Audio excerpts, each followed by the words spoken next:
Pertemuan kedua orang ini bisa menghancurkan koalisi yang telah ada.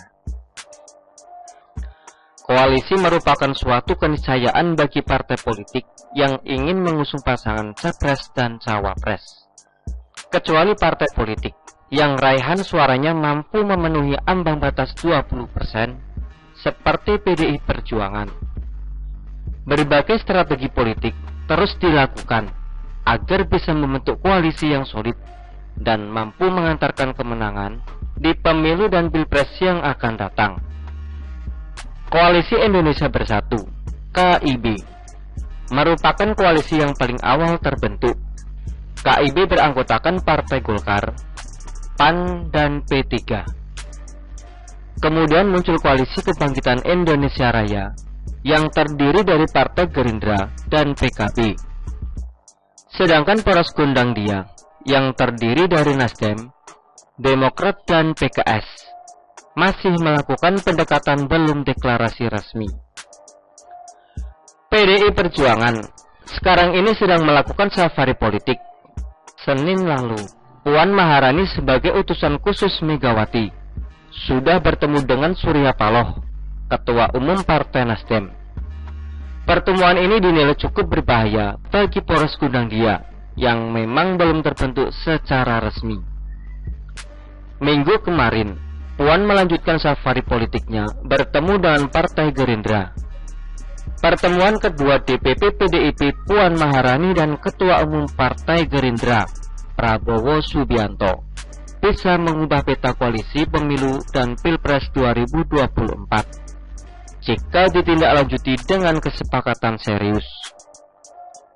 Inti dari pertemuan Puan dan Prabowo di Hambalang adalah koalisi PDIP dan Gerindra.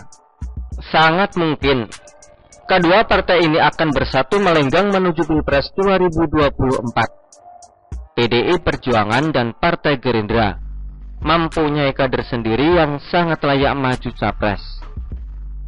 PDIP memiliki suara mayoritas, bahkan jauh sekali meninggalkan parpol-parpol lain. Jika nantinya PDIP dan Gerindra sepakat berkoalisi, mereka akan mengusung Prabowo dan Puan.